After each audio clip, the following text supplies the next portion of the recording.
यहाँ पे हम कार्ड्स पुल करेंगे कि जो भी मेरे व्यूअर्स हैं जो ये चीज़ देख रहे हैं, प्लीज़ व्यूअर्स आप एक बार ना अपने मन में फिर से वो इंट्यूशंस लाइएगा कि या ये रीडिंग जो भी है वो मुझे रेसोनेट करेगी, जो मेरे अंदर के क्वेश्चंस हैं उनके आंसर्स करेगी। एक बार ये फील आना चाहिए, ज़रूरी है। बिकॉज इट्स नॉट नेसेसरी ना कि आप देखो, हम रास्ते में भी चलते हैं ना तो कुछ होता है तो वी नो कि एक रीज़न की वजह से ये चीज़ हुई है। May be later we know बस कि आपने इतने सारे वीडियोस में से ये वीडियो ही क्यों प्ले की और ये चीज़ पर्टिकुलरली इस पर क्यों डिस्कस हो रही है और आप यही क्यों सुन रहे हैं। तो okay, that is the thing. बहुत जने एंटरटेनमेंट के लिए भी देखते हैं, बहुत जनों को रेसोनेट होता है इसलिए भी देखते हैं, और बहुत जने इस चीज़ को सुनते सुनते बहुत चीज़ों से रिलेट भी करने लगते हैं, जिस वजह से भी उनको ऐसा लगता है कि या रिलेटिंग लगता है ना, तभी हम उस चीज़ को कंटिन्यू करते हैं। तो येस, रिलेटिंग लगी तो प्लीज़ कंटिन्यू एंड प्लीज़ ये गाइडेंस को लीजिएगा and to follow it. Even पहले तो why still I am on it, मेरे अंदर ये ग्रज अभी तक क्यों चल रहा है, why I am still on it. और सेकेंडली, मुझे इससे लेसन लेना क्या है। एंड थर्ड विच इज़ कि कॉन्सिक्वेंस क्या है, होगा क्या आखिर in the end of this thing. Okay, so this is our guidance.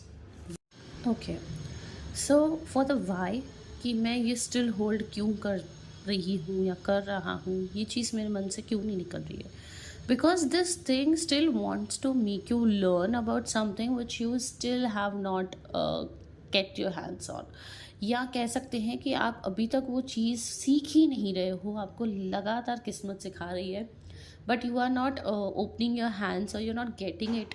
आप अभी तक वो चीज़ सीख नहीं रहे हो because you want to, your fate is wanted to shift you on something. Shift, it is not always about physical shift. हमारी एक सोच भी हमारी ज़िंदगी को बहुत बदल देती है। तो एक हमारी जो सोच है स्टिल हमने उसको चेंज नहीं किया है, जिसकी वजह से स्टिल हम इस प्रोसेस में हैं, हम वो चीज़ से बाहर नहीं आ रहे हैं। ये हमें सिखाना क्या चाहती है, the lesson, what lesson we want to get from this grudge. आपके फेट में लिखा था, आपकी डेस्टिनी में लिखा था, एक तो वो भी चीज़ है। दूसरी, आपको ना लाइफ में ट्रांसपेरेंसी बहुत लानी है। कहीं ना कहीं आपसे कुछ गलती तो हुई है, वो गलती के कारण ही ये सब चीज़ हुई है। मे बी वो ट्रांसपेरेंसी इशू था, आपने क्लियर बातें रखी नहीं सामने। जो आपको अभी फ्यूचर में ध्यान देना है कि आपको बातें क्लियर रखनी है लोगों के सामने, उनको ज़्यादा बना बना के नहीं रखना है। ये सब चीज़ें नहीं होती थी। तो कहीं ना कहीं ये लेसन ये है कि जो आ रहा था हमने उससे थोड़ा मैनिपुलेट किया था। मे बी हमने किसी अच्छी चीज़ के लिए किया हो, बट एट द एंड वो चीज़ बहुत एक रिफ्ट में बदल गई और एक बहुत बड़ी चीज़ हो गई, तो जिसकी वजह से ये सारी चीज़ें हो गई। तो लेसन यहाँ पे ये है कि जो जैसा आ रहा है उसे वैसा एक्सेप्ट करें या वैसा फेस करें, उसे ज़्यादा हम चेंज ना करें, मैनिपुलेट ना करें, या उसे वैसा आने से ना रोकें। जो जैसा चीज़ आ रही थी, जो जैसे चीज़ बाहर आनी थी उसे वैसे ही आने देते थे, उसे हम वैसा कवर अप नहीं करते थे। तो हमारा कॉन्सिक्वेंस है कि finally what we have to do this, finally हमें ये चीज़ों के ऊपर वर्क करना ही है, मुझे ट्रांसपेरेंसी लानी ही है, और उसका कॉन्सिक्वेंस ये निकल के आएगा, आप चाहें या नहीं चाहें। आप ये वीडियो के बाद कहो या किसी एक और पॉइंट के बाद कहो, ये चीज़ आपकी लाइफ में आनी है कि आप इससे बहुत बड़ी चीज़ सीखने वाले हो, जो आपको बहुत आगे लेके जाएगी, आपकी सोच बदल के रख देगी। और आप जब भी 4 साल के बाद इस चीज़ के बारे में सोचोगे ना, तो आप खुद इस चीज़ को कहोगे कि यार अगर ये चीज़ नहीं हुई होती तो मैं ये चीज़ को इस नज़रिए से देखना नहीं चालू करता था ज़िंदगी में, या करती थी। ये चीज़ हुई, इस वजह से मैंने ऐसे रिश्तों को हैंडल करना चालू किया। ये चीज़ हुई, इस वजह से मैंने अपनी लाइफ में इस अपॉर्चुनिटी को देखा या इस चीज़ को पाने की कोशिश की। अगर ये चीज़ मेरी लाइफ में नहीं हुई होती तो मैं शायद आज जहाँ पे हूँ इमोशनली, मेंटली या फिजिकली, वहाँ पे नहीं होता था। Because this thing is holding a long space in your life. It's just that you are not getting it. आप स्टिल उस चीज़ को ऐसे सोच ही रहे हो।